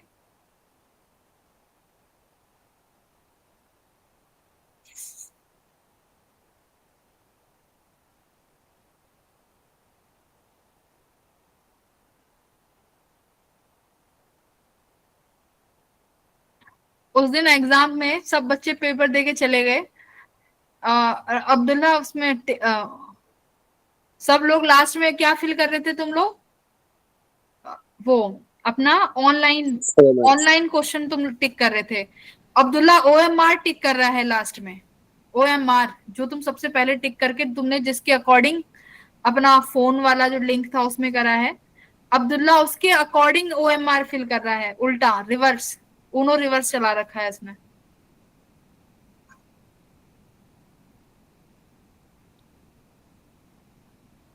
आ जाओ। तो यानी पहला और फोर्थ क्या बना लेंगे? पहला और फोर्थ इंटरफेरेंस पैटर्न बना लेंगे। क्यों? क्योंकि फेज डिफरेंस कैसा आ रहा है भाई? कांस्टेंट फेस आ रहा है फाई का। माइनस करके देख लो, omega T minus delta. Omega T से ओमेगा टी कट गया तो फाई क्या आया? Delta phi. भाई डेल्टा आ गया, यानी कांस्टेंट है, यानी टाइम डिपेंडेंट नहीं है। तो बिल्कुल बी क्या है अपना? सही हो जाएगा। ठीक है, तो देखो क्या लिखा हुआ है, सारे टाइम डिपेंडेंट है, ये अकेला टाइम इंडिपेंडेंट था, तो अपना ये आंसर सही आ गया। बात समझ में आ गई? अगर पहला और दूसरा होगा तो बताओ बेटा क्या होगा पहले और दूसरे के साथ? पहला दूसरा बताओ, पहला दूसरा क्या मैम टाइम डिपेंडेंट। हाँ, तो पहला दूसरा भी नहीं बना पाएंगे। फेज डिफरेंस डेल्टा फाई किसके बराबर आ जाएगा? Omega T. यानी तुम्हारा वेव का जो फेज है वो समय के साथ साथ चेंज हो रहा है। भाई अगर फेज समय के साथ साथ चेंज हो जाएगा तो कैसे इंटरफेरेंस बनेगा? तो भी नहीं बनेगा। ठीक है, अब देखो theory of interference of wave. अब हम वेव को क्या कराते हैं? इंटरफेरेंस कराते हैं। यहां से तुम्हारा न्यूमेरिकल पार्ट शुरू हो जाता है। ठीक है, तो आंख नाक खोल के कॉपी पेन लेके बैठ जाओ। Theory of interference of wave. मान लो मैंने एक पहली वेव ली जिसका तुम्हें इक्वेशन दिया हुआ है a cos ओमेगा टी, दूसरी वेव ली मैंने जिसका इक्वेशन लिया हुआ है a cos omega t plus 5। तो सिंपल सी बात है, फेज डिफरेंस कांस्टेंट है तो ये अपना इंटरफेरेंस पैटर्न शो करेंगे। ऐड करोगे तो क्या बनेगा y1 प्लस y2, तो वेव को ऐड करेंगे, ठीक है, दोनों वेव्स हैं y1 प्लस y2, इनको ऐड किया जा रहा है, ठीक है, सुपर इम्पोज कर रहे हैं। तो सुपर पोजिशन प्रिंसिपल जब लगाओगे तो इनका डिस्प्लेसमेंट कितना बनेगा, मैग्नीट्यूड, दोनों को ऐड करोगे y1 plus y2, a cos omega t plus a cos omega t plus five. देखो बहुत डिटेल में लेक्चर है, सारी चीजें तुम्हें बहुत अच्छे से क्लियर हो जाएंगी। कौन सा फॉर्मूला लगाओगे भाई, sine cos C plus cos D का फॉर्मूला लगाया, उसके बाद तुम्हारे पास y का ये इक्वेशन आया, जरा देख लो एक बार यहां तक, ठीक है, ये फॉर्मूला लगा के y की ये वैल्यू आई, ये वैल्यू आ गई। अब तुम्हारे पास दो ऑप्शंस हैं कि कौन सा तो बनेगा मेरा एम्पलीट्यूड और क्या बनेगा मेरा फेस। तो देखो एम्पलीट्यूड कैसा टर्म है भाई, एम्पलीट्यूड क्या रहेगा, अगर कोई एक नई वेव बनती है इन दोनों को मिलाने के बाद, तो एम्पलीट्यूड क्या रहता है, कांस्टेंट टर्म है एम्पलीट्यूड, यस और नो, एम्पलीट्यूड क्या है, एक कांस्टेंट वैल्यू। तो जो तुम्हारे पास मैंने अभी इस बॉक्स में मैंने जिसको अभी ये किया है, देखो ये बनाया है, यहां पर देखो 2a cos phi by 2, 2a क्या है, कांस्टेंट टर्म भाई, 2a क्या है, कांस्टेंट वैल्यू, a क्या था, एम्पलीट्यूड किसका, इंडिविजुअल वेव्स का, है ना, एम्पलीट्यूड ऑफ इंडिविजुअल वेव था ना, व्हाट, और a भाई a क्या था, देखो यहाँ पे a cos omega t plus five, तो a था एम्पलीट्यूड इंडिविजुअल वेव का, ये इक्वेशन पता है ना, इस एक वेव में क्या ये इक्वेशन क्या कहलाती है, y equals to a cos omega t plus five. इस इक्वेशन में a होता है amplitude, five phase difference, omega t भी फेज डिफरेंस है, y बताता है displacement of particle, displacement of particle at इस टी टाइम पे पार्टिकल का डिस्प्लेसमेंट कितना है, ठीक है, ये होती है ये वेव इक्वेशन। तो यहां से y1 प्लस y2 करोगे तो ये वाली वैल्यू निकल के आ गई, ओके। इसके बाद देखो एम्पलीट्यूड क्या होगा, एम्पलीट्यूड होगी कांस्टेंट वैल्यू। तो जो ये पूरा टर्म है 2a cos phi by 2, ये क्या है, ये है एम्पलीट्यूड, क्योंकि फाई क्या है बेटा, फाई क्या है, फेज डिफरेंस। तो फेज डिफरेंस कैसा रहने वाला है, through out the time constant रहने वाला है। तो यानी cos phi by 2 कैसी वैल्यू है, cos phi by 2 कैसी वैल्यू है, कांस्टेंट वैल्यू। तो हाँ, cos phi by 2 constant value है, तो ये पूरा टर्म जो कांस्टेंट है, ये कांस्टेंट टर्म क्या बनेगा, ये कांस्टेंट टर्म बनेगा एम्पलीट्यूड। तो ये एम्पलीट्यूड देखो किसके बराबर आया है, दो वेव्स को मिलाने के बाद 2a cos phi by 2। बाकी की जो ये टर्म है ये तुम्हारा क्या है, ये है फेस उस नई वेव का, जो नई वेव बन के तैयार हुई है, ये उसका फेस है। बात समझ में आ गई, एम्पलीट्यूड समझ में आया कैसे आया है, 2a cos phi by 2, ये टर्म याद रखनी है, एम्पलीट्यूड की ये वैल्यू याद रखनी है। आ जाओ अब आगे, अब क्या कह रहा है, इंटेंसिटी और एम्पलीट्यूड बताओ। अगर दो वेव्स मिलके बनी हैं तो उनमें जो इंटेंसिटी होगी वो किसके प्रोपोर्शनल होती है, एम्पलीट्यूड के स्केयर के, ठीक है, इंटेंसिटी बेटा किसके प्रोपोर्शनल है, एम्पलीट्यूड के स्केयर के। तो एम्पलीट्यूड आया था 2a cos phi by 2, इस टर्म का स्केयर करो क्या हो जाएगा, 2 2 जा 4, a का square cos square phi by 2, इस टर्म को क्या बोल दो, आई नॉट। आई नॉट क्या होगा, what is I not, maximum intensity. I not क्या है भाई, मैक्सिमम इंटेंसिटी, ठीक है। मैम इंटेंसिटी क्या है, इंटेंसिटी ये बताती है कि अगर वो ब्राइट बन रहा है तो कितना ब्राइट बनेगा, अगर डार्क बन रहा है तो कितना डार्क बनेगा, है ना, समझ में, अगर कोई फ्रिंज ब्राइट बनेगी तो वो कितनी ब्राइट है वो बताएगी इंटेंसिटी। तो इंटेंसिटी एम्पलीट्यूड के स्केयर पे है, डिपेंड कर रही है। पहले ये बात समझ में आओ, ये इक्वेशन समझ में आ गई, I equals to I not cos square phi by 2। I not क्या है, maximum intensity, phi phase difference है, ये इक्वेशन याद रखनी है, रटी हुई होनी चाहिए, मुंह जबानी। आई नॉट की वैल्यू 4a स्केयर है, इतना क्लियर हुआ। अब आ जाओ आगे, अब मान लो अब ये दोनों वेव तुमने इंटरफेयर कराई, इंटरफेयर्स कराने के बाद क्या मिलेगा? इंटरफेयर कराने के बाद क्या मिलेगा भाई? Bright dark, bright dark. Bright का मतलब क्या है? ब्राइट का मतलब क्या है? कंस्ट्रक्टिव। ब्राइट का मतलब क्या है? कंस्ट्रक्टिव। तो इसका मतलब ये है बेटा, एक बात बताओ, इसका मतलब क्या है? यहां पर देखो, कहां बताऊं, यहां पे ये मेरा इंटरफेरेंस पैटर्न आया यहां पे, यानी ये दोनों लाइट सोर्स किसी पॉइंट पर, यहां पे देखो ध्यान से, ये दोनों लाइट सोर्स किसी पॉइंट पर, ये मान लो यहां गया और बेटा ये यहां गया, है ना, ये यहां गया। मान लो यहां पर क्या बन गया? सपोज करो यहां बन गया डार्क, ठीक है। मान लो अब ये लाइट सोर्स गया यहां, ये वाला लाइट सोर्स गया यहां, और यहां जाके क्या बन गया? यहां क्या बन गया भाई? यहां बन गया बेटा ब्राइट। तो क्या कुछ ऐसी कंडीशंस होंगी कि कहीं पर तुम्हें ब्राइट दिख रहा है, कहीं पर डार्क दिख रहा है? क्या ऐसा कुछ होगा? हाँ या ना भाई? होगा ना ऐसा कुछ तो, कि यहां पर लाइट रे आई और यहां पर इस सोर्स की लाइट रे दोनों इंटरफेयर हुई और यहां पर तुम्हें क्या दिख रहा है? ब्राइट दिख रहा है। क्या ऐसी कुछ कंडीशंस होंगी जहां पर दोनों लाइट रेज इंटरफेयर होने के बाद या तो ब्राइट दिखा रही हैं या डार्क दिखा रही हैं? करेक्ट। अब उन कंडीशंस के बारे में बात करते हैं। मान लो अगर तुम्हें क्या मिल रहा है? ब्राइट दिखाई दे रहा है, तो ब्राइट की कंडीशंस क्या है? आओ देखते हैं कि ब्राइट की कंडीशंस क्या है। कौन बताएगा क्या कंडीशंस हैं ब्राइट की? देखो मैम कोई पाई इक्वल टू पाई। आ जाओ, देखो अगर तुम्हारे पास कंस्ट्रक्टिव का मतलब क्या है बेटा?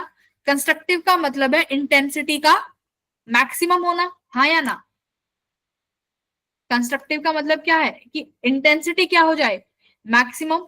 और यहां पर इंटेंसिटी मैक्सिमम कितनी हो सकती है? I not. और ये कब हो सकती है? जब कॉस स्क्वायर 5/2 किसके बराबर हो जाए? 1 के बराबर, हाँ या ना?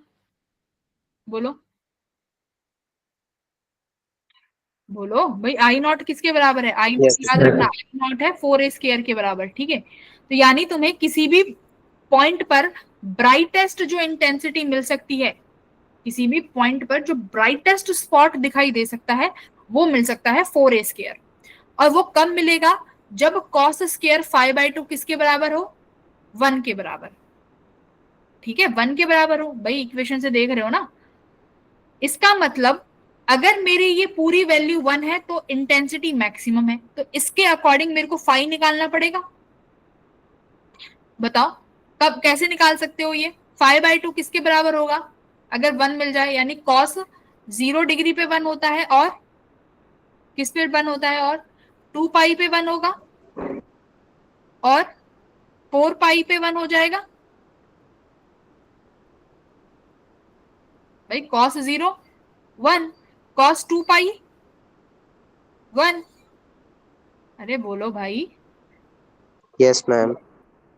कॉस इतने पे तो 1 होगा। तो इसका मतलब इसकी वैल्यू या तो 0 हो कॉस 5/2 की, या पाई हो, या n पाई हो, तो मुझे क्या मिलेगा? Constructive interference. तो यहां से फाई की वैल्यू कितनी हुई? देखो फाई हुआ 0, दूसरा 2 पाई, है ना? अगर दूसरा कितना होगा? 2 पाई होगा। और भाई 2 पाई पे कितनी हो जाएगी वैल्यू? देखो अपॉन में 2 भी है, तो तुम लिखोगे कॉस 2 पाई बाई 2, तो कॉस पाई हो गया, तो कॉस पाई कितना होगा? -1। यानी वैल्यू कैसी है अभी भी? मैक्सिमम है ना? या तो +1 हो जाए या -1 हो जाए, क्या मिलेगा? Constructive interference. तो यहां से यस मैम। मेरे पास फाई की मैम वैल्यू साइन से फर्क नहीं पड़ता। नहीं, प्लस माइनस से मैम फर्क साइन बाई कैसे पता? स्क्वायर है ना। नहीं, कैसे फर्क पड़ेगा बताओ? कॉस स्क्वायर है ना, कॉस यस फाई का फर्क नहीं पड़ेगा इसमें। कॉस 5/2 -1 भी हो जाएगा तो भी कोई फर्क नहीं पड़ेगा। मैम वहाँ पे ठीक है? स्क्वायर है तो वो तो पॉजिटिव हो जाएगा। मैम बट स्क्वायर है तो माइनस तो आएगा ही नहीं। हाँ वही मैं कह रही हूँ, स्क्वायर है ना, तो नेगेटिव नेगेटिव से कोई फर्क नहीं पड़ेगा, हमें 1 चाहिए। तो 1 मुझे कितने पे मिलता है भाई, 100 पाई पे मिल जाएगा, 2 पाई पे मिल जाएगा, 0 पे मिल जाएगा, है ना। तो उसके इंटीजर्स मेरे को चाहिए होंगे। तो मेरे को इंटरफेरेंस करने के लिए दोनों लाइट्स के बीच में या दोनों सोर्स के बीच में फेस डिफरेंस कितना होना चाहिए भाई, 2n पाई। लिख सकती हूं मैं इसको, ये कहां गया मेरा, ये 2n पाई लिख सकते हैं, इंटीजर मल्टीपल आ जाएगा n पाई, 2n पाई। तो आप कोई भी n की वैल्यू रख के देख लो, यहाँ पे cos π/2 क्या मिलेगा, 1 मिलेगा। बताओ n की वैल्यू 1 रखती हूँ तो कितनी हो जाएगी, 2 पाई। n की वैल्यू 1 रखते हैं, 4n = 1, 2 पाई हुआ। 5/2 करोगे तो क्या हो जाएगा, cos पाई, और cos पाई कितना होगा, 1, करेक्ट। n की वैल्यू 2 रख के देखो कितना होगा, 4 पाई, अपॉन में 2 रखोगे तो कितना आया, 2 पाई, तो cos 2 पाई क्या होगा, 1। बात ठीक है, अपनी कॉपी में लिख के देखो भाई, लिख के भी देख सकते हो। n की वैल्यू 3 रखो, n की वैल्यू 3 रखोगे तो कितना आया, 6 पाई, 6 पाई अपॉन 2, क्योंकि 5/2 है ना, 5/2, 6 पाई अपॉन 2 करोगे तो कितना आया, 3 पाई। तो 3 पाई यानी -1, तो यानी अभी भी cos की वैल्यू कितनी आई, 1। बात समझ में आ गई। तो मैक्सिमम इंटेंसिटी के लिए फेज डिफरेंस कितना होना चाहिए बेटा, 2n पाई, 2n पाई से याद रख लो कितना होना चाहिए, 2n पाई। और n की वैल्यू क्या हो सकती है, 1 2 3, इंटीजर। n इंटीजर, ठीक है, n की वैल्यू कोई भी इंटीजर हो सकती है। n की वैल्यू 0 हो सकती है, यस मैम। हाँ वेरी गुड। तो n की वैल्यू 0 भी हो सकती है, ठीक है। इतना समझ में आया कि कंस्ट्रक्टिव इंटरफेरेंस के लिए क्या चाहिए होगा, फाई डिफरेंस इतना चाहिए होगा, ठीक है। नीचे देखो क्या लिखा हुआ है, पाथ डिफरेंस लिखा हुआ है कुछ, पाथ डिफरेंस करके एक टर्म लिखी हुई है नीचे, कि अगर मेरे को पाथ डिफरेंस चाहिए तो क्या होना चाहिए। अब नया टर्म आ गया कि पाथ डिफरेंस क्या है। तो पाथ डिफरेंस कौन बताएगा कि पाथ डिफरेंस क्या है। देखो पाथ डिफरेंस का मतलब है, सपोज करो मेरे पास बेटा एक सोर्स, ये मेरा सोर्स 1, मैंने ये सेम जो सोर्स है ना, मैंने ये सेम ही सोर्स ले लिया, कॉपी पेस्ट, यही सोर्स ले लिया है मैंने बी। मतलब तुम दुकान से एक सोर्स लेके आए और वो 2 ले लो, क्योंकि ये दोनों सोर्स कैसे होंगे आपस में बेटा, अगर एक ही चीज 2 बार है तो सेम सोर्स हो जाएगा। मैंने सेम सोर्स को 2 बार उठा लिया। अब मेरी बात सुनो, अगर ये सेम सोर्स है तो इनकी फ्रीक्वेंसी क्या होगी, अगर दोनों एक ही सोर्स है तो फ्रीक्वेंसी कैसी होगी, सेम Same. होगी। सेम सोर्स है तो इनकी जो वेवलेंथ है Same होगी। मोनोक्रोमैटिक सेम होगी, सेम होगी, ठीक है। तो यानी अभी अगर तुम्हारा ये सोर्स यहाँ बैठा हुआ है तो इन दोनों के बीच में फाई कितना है, 0। बात समझ में आई। इनिशियली इनका फाई कितना बताया मैंने, 0 बताया। अच्छा अब एक बात बताओ, ये पॉइंट है पी पॉइंट, जहां पर इन दोनों लाइट वेव को पहुंचना है। तो देखो ए तो ऐसे पहुंच जाएगी बेटा, बी ऐसे पहुंचेगी। तो एक बात बताओ, इनको रास्ते, इनका डिस्टेंस अलग अलग है भाई, Yes, ए से पी का और बी से पी का डिस्टेंस अलग है, डिस्टेंस अलग है। अगर मेरे पास डिस्टेंस अलग होता है, उसकी वजह से क्या क्रिएट हो जाता है, फेज डिफरेंस। क्या क्रिएट हो जाएगा, फेज डिफरेंस। फेज डिफरेंस वो भी किसमें, वो फेज डिफरेंस वो होगा कि जब लाइट पी पर पहुंचेगी तो ए लाइट और बी लाइट हो सकता है दोनों के बीच में कुछ अलग फेस आ जाए। बात समझ में आई। इनिशियली फेस नहीं था डिफरेंस, लेकिन उनका पाथ डिफरेंस तुमने अलग कर दिया, जिसकी वजह से क्या क्रिएट हो सकता है, फेस डिफरेंस क्रिएट हो सकता है। तो इसे बोलते हैं पाथ डिफरेंस। तो कैसे होगा, अगर मान लो आपके पास जो ये पाथ का डिफरेंस है वो कितना है, लैम्डा है। कितना है, पाथ डिफरेंस अगर लैम्डा है तो ये लैम्डा पाथ डिफरेंस कितना फेज डिफरेंस जनरेट करता है, 2 पाई का। कितने का, 2 पाई का फेज डिफरेंस जनरेट करता है अगर लैम्डा पाथ डिफरेंस है। बात समझ में आया। यानी एपी और बीपी में लैम्डा का डिफरेंस आ गया तो कितना फेज डिफरेंस जनरेट कर देगा वो, 2 पाई का फेज डिफरेंस जनरेट कर देगा। बात समझ में आ गई। तो यूनिटरी निकाल सकते हो कि कितना फाई कितना हो जाएगा। देखो 2 पाई बाय लैम्डा, और आप कितना भी पाथ डिफरेंस हो, सपोज करो डेल्टा एक्स, आप किसी का भी फेज डिफरेंस निकाल सकते हो। डेल्टा एक्स क्या है? Path difference. ये समझ में आया मैंने क्या किया है?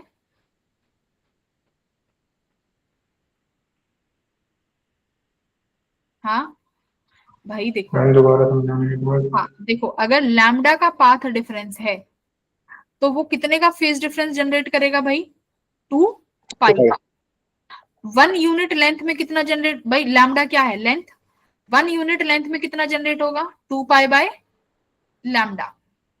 अब आपको कितना भी पाथ डिफरेंस दे सकते हैं, सपोज करो डेल्टा एक्स का पाथ डिफरेंस है तो कितना आ जाएगा? 5। तो कितना फेज डिफरेंस जनरेट हुआ?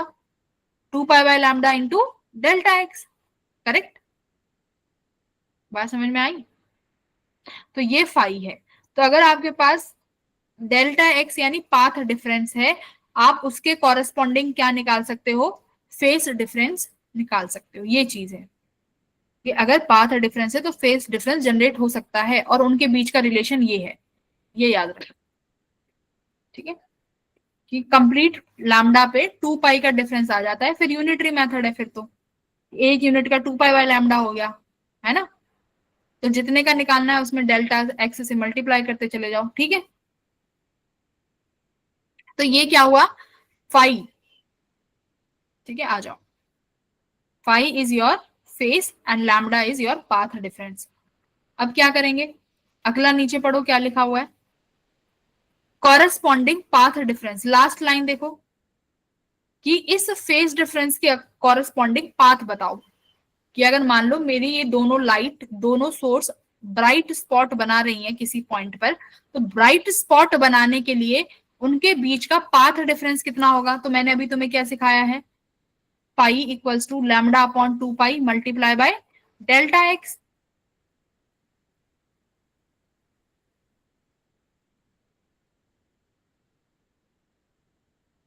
है ना? तो यहां से तुमने जो भी ये वैल्यू आई 2n पाई की, वो यहां पर उठा के रख दो। तुम्हारे पास पाथ डिफरेंस कितना आ गया? देखो मैंने ये 5 निकाला था, 5 कितना था? Lambda upon 2 pi into delta x. यहाँ पे तुम डेल्टा निकाल रहे हो, एक्स पाथ डिफरेंस, तो उसके लिए यहाँ पर किससे मल्टीप्लाई करेगा? फिर 5 से। ठीक है, तो ये कितना आया? 2 पाई से 2 पाई कट जाएगा, यानी इंटीजर मल्टीपल ऑफ लैम्डा।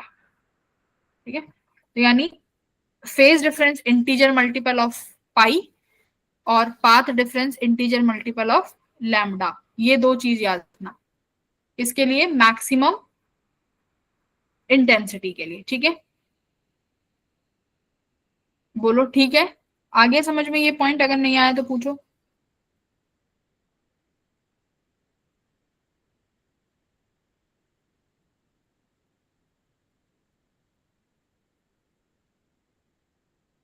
हम्म,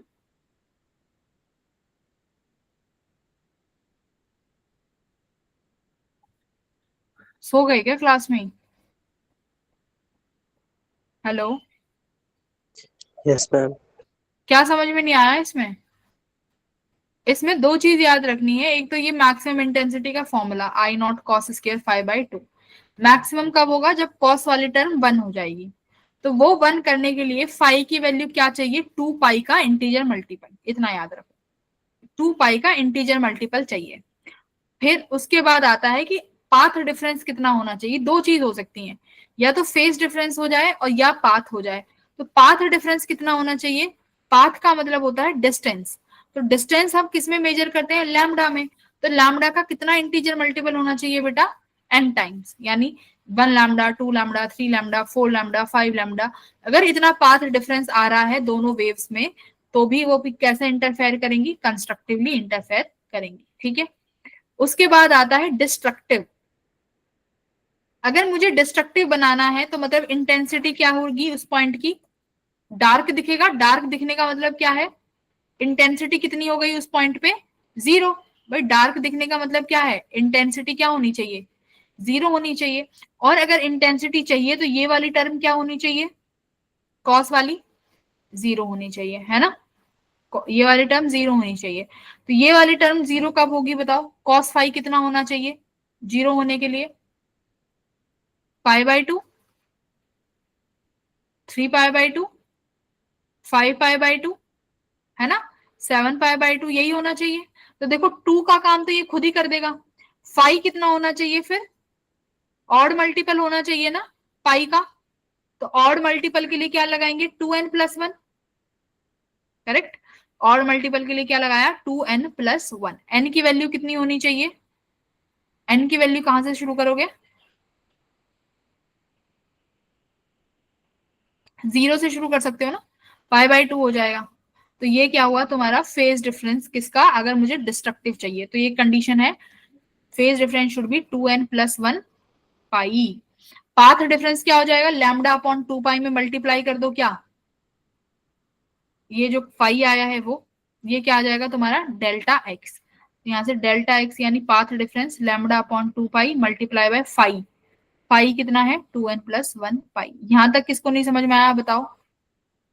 तो पाथ डिफरेंस भी यहां पर क्या आया, देखो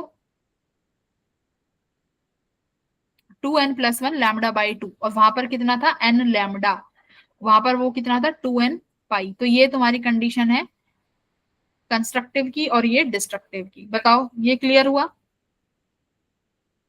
संदीप सुमित उसको समझ आ रहा है, यस गौरव समीर गर्व आर्यन,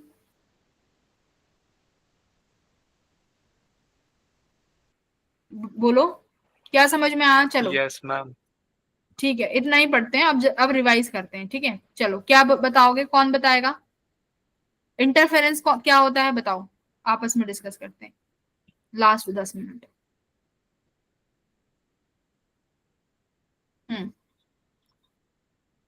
संदीप, पीर बख्श देखो आ गया। इंटरफेरेंस क्या होता है बेटा, मैम जब मोनोक्रोमेटिक लाइट सेम फ्रीक्वेंसी की मीट करती है, मतलब मैम मिलती है ना वो सुपरपोजिशन के हिसाब से, हाँ वेरी गुड। वो आरुष, फ्रीक्वेंसी होनी चाहिए और फेज डिफरेंस 0 होना चाहिए या तो कांस्टेंट होना चाहिए। Very good. Aarush, yes ma'am. हाँ कंस्ट्रक्टिव के लिए क्या होना चाहिए, अगर कंस्ट्रक्टिव इंटरफेरेंस है तो क्या होना चाहिए फेज डिफरेंस, मैम अगर हाँ कंस्ट्रक्टिव है तो, मैम फेज डिफरेंस, हाँ फेज फेज डिफरेंस डिफरेंस होना चाहिए कितना होना चाहिए, मैम 0। हाँ मैम 0 फेज, मैम, और बाकी भी हो सकता है, 0 भी हो सकता है, 2 पाई भी हो सकता है, 4 पाई भी हो सकता है। हाँ मतलब 0 होगा तो और कॉस 0 क्या बनेगा, कॉस 0 1 बनेगा, तो वो मुझे 1 यस बनाना मैम। है। तो 1 कब कब हो सकता है, कब कब हो सकता है तुम्हारा, 0 पे हो सकता मैम है, जब पाई पे हो सकता है, 2 पाई, 3 पाई, 4 पाई, 5 पाई, 6 पाई। तो इसे क्या लिखते हैं हम, 2n पाई, है ना। और अगर मुझे डिस्ट्रक्टिव करना है तो क्या लिखोगे बेटा, ऑड मल्टीपल। तो ऑड कैसे लिखोगे, 2n+1 पाई। इतना यस क्लियर मैम। हुआ, फेज डिफरेंस क्लियर हो गए। पाथ डिफरेंस, अब धनंजय पाथ डिफरेंस क्या होगा, मैम मैम किसमें? पाथ डिफरेंस क्या होता है पहले ये बताओ, दो वेव्स में पाथ डिफरेंस कब जनरेट होगा, चलो अब्दुल्ला बताओ, आप बताओ। मैम जो दोनों लाइट सोर्स है उनके बीच का डिस्टेंस की हाँ वजह से, उनका जो डिस्टेंस में आ रहा है, जिस पॉइंट पे वो पहुंच रहे हैं मैम, जो उसमें डिफरेंस आ रहा है वो।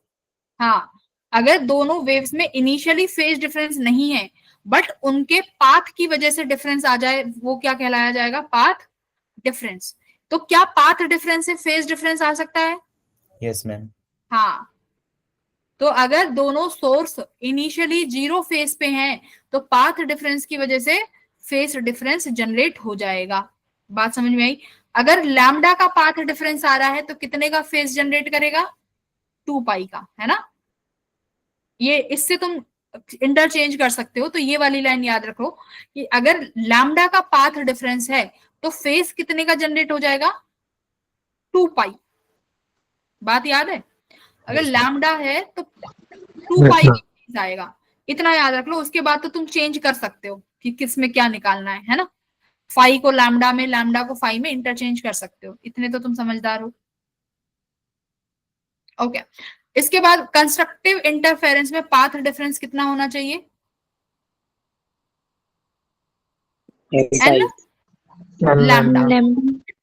और बेटा पाथ डिफरेंस को लैम्डा के टर्म्स में लिखेंगे। पाथ है ना, पाथ का मतलब डिस्टेंस, और डिस्टेंस मतलब लैम्डा। लैम्डा तुम्हारा डिस्टेंस की यूनिट है, तो जब तुम्हारा पाथ आए तो वहां लैम्डा से डिनोट करोगे। तो कंस्ट्रक्टिव में एन लैम्डा, ठीक है। डिस्ट्रक्टिव में क्या हो जाएगा? 2n+1 lambda by 2, 2n plus lambda by 2। बात समझ में आई?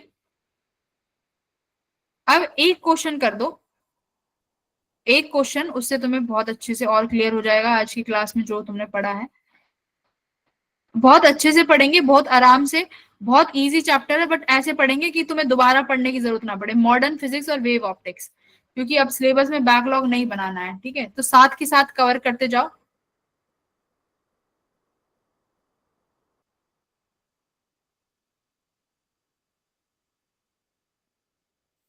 Okay solve this question.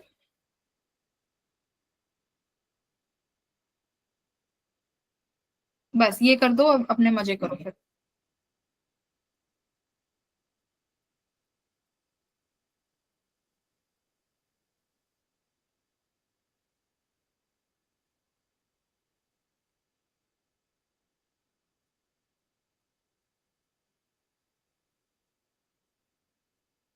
Answer बता देना, कभी मुझे बैठाए रखो।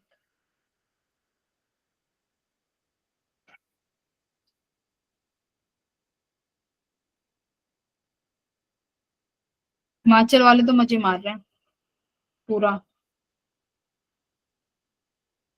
एकदम धर्मशाला लोकेशन है उनकी।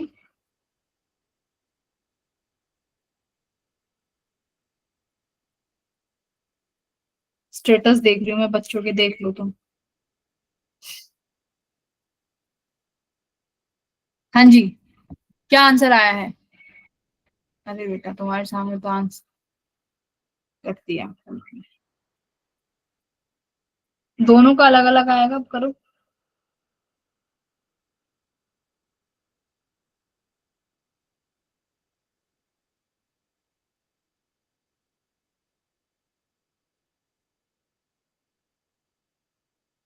हम्म, आर्यन क्या आ रहा है? मैम कर रहा हूँ अभी।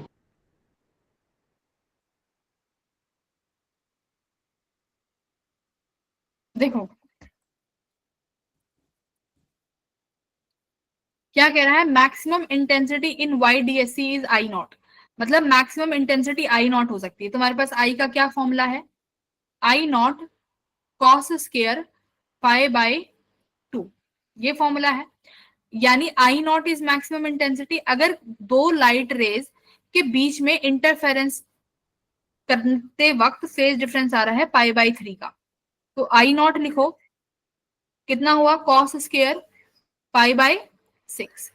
तो कितना इंटेंसिटी आया भाई? कॉस π/6 कितना होता है?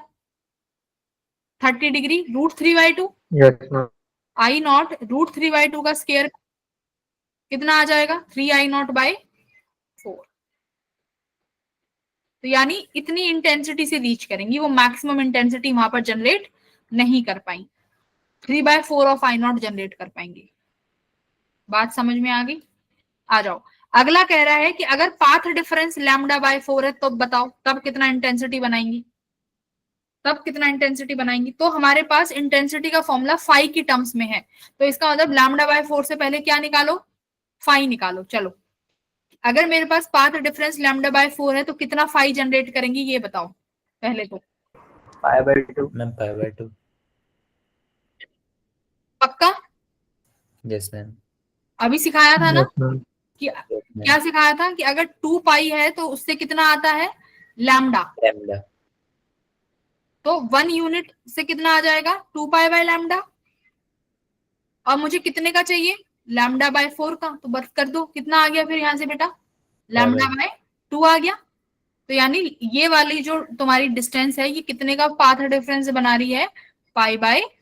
टू आया था क्या पाई बाय 2 का? Yes ma'am 2। तो बस अब तुम इस इक्वेशन में क्या रख दोगे, फाई की वैल्यू पाई बाय 2। तो बताओ कितना आएगा आई?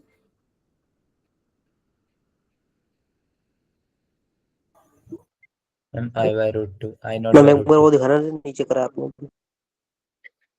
नीचे तो कुछ नहीं किया, ये क्या है? मैम I0/√2 आ रहा है। हमने वो निकाला है अभी तो फाई। अब्दुल्ला ठीक से चेक कर। मैम I0/2 है। हाँ जिसमें I0/2 आया cos स्क्वायर है। हाँ स्केयर है, ठीक है। तो पाई बाय 2 है, तो वहां पे वो पाई बाय 4 हो जाएगा। तो वहां से तुम्हारी इंटेंसिटी कितनी आ गई, I0/2। तो ये अभी हमने किया है बेसिक। आज तो बहुत बेसिक था, बट ये चारों चीजें याद रखना, ये चारों चीजें आगे काम आएंगी जब YDSC करेंगे। तो मैं वहां पर तुम्हें ये एक्सप्लेन नहीं करूंगी, मैं वहां डायरेक्ट तुम्हें कंडीशंस लिखाऊंगी जो आज हम ऑलरेडी पढ़ चुके हैं, ठीक है। तो फाई से लैम्डा, लैम्डा से फाई कन्वर्ट करना आना चाहिए। और ये I0, अब देखो यहाँ पर ये I0 कब आया है, इस फॉर्मूले को आप कब लगा सकते हो बताओ जरा, ये फॉर्मूला कब लगाया जा सकता है, दिस फॉर्मूला। संदीप ये फॉर्मूला कब लगा सकते हो सिर्फ? कॉस के टर्म्स में हो। I0 क्या था यहाँ पे, जब तुमने दोनों वेव्स ली थी, दोनों वेव्स का एम्पलीट्यूड कैसा लिया था आपने, मैम सेम। सेम लिया था। हाँ तो यहाँ पर जब ये आप ये इक्वेशन लगा रहे हो, यहाँ पर आपने दोनों वेव्स का एम्पलीट्यूड सेम लिया है, ठीक है। तो जनरली वैसे तुम्हारे सिलेबस में सेम ही आते हैं, ठीक है। ऐसे क्वेश्चंस भी कराएंगे जहाँ अलग अलग लेंगे, पर वो हम YDSC में सीखेंगे, ठीक है। तो आज के लिए इतना ही है, कल YDSC शुरू कर देंगे और खत्म भी कर देंगे YDSC, ठीक है। चलो ठीक है ma'am. Okay bye bye. Ma'am हाँ बोलो, गया अब्दुल्ला बोल। अब्दुल्ला म्यूजिक बंद करने में लगा हुआ है। ठीक है फिर, चलो बाय एवरीवन।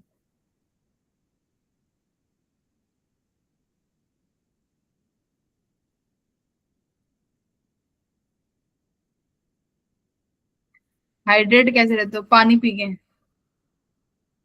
पानी पिया करो भाई। मैम आप क्लास के बीच में पानी पीते नहीं जाते। अच्छा इसलिए कह रहे हो, हाँ इतना तो वो होता है ना, ऊंट होता है ना, पहले ही रिस्टोर कर लेता है, वही है रिस्टोर करके रख रखा है। चलो बाय, गुड नाइट एवरीवन।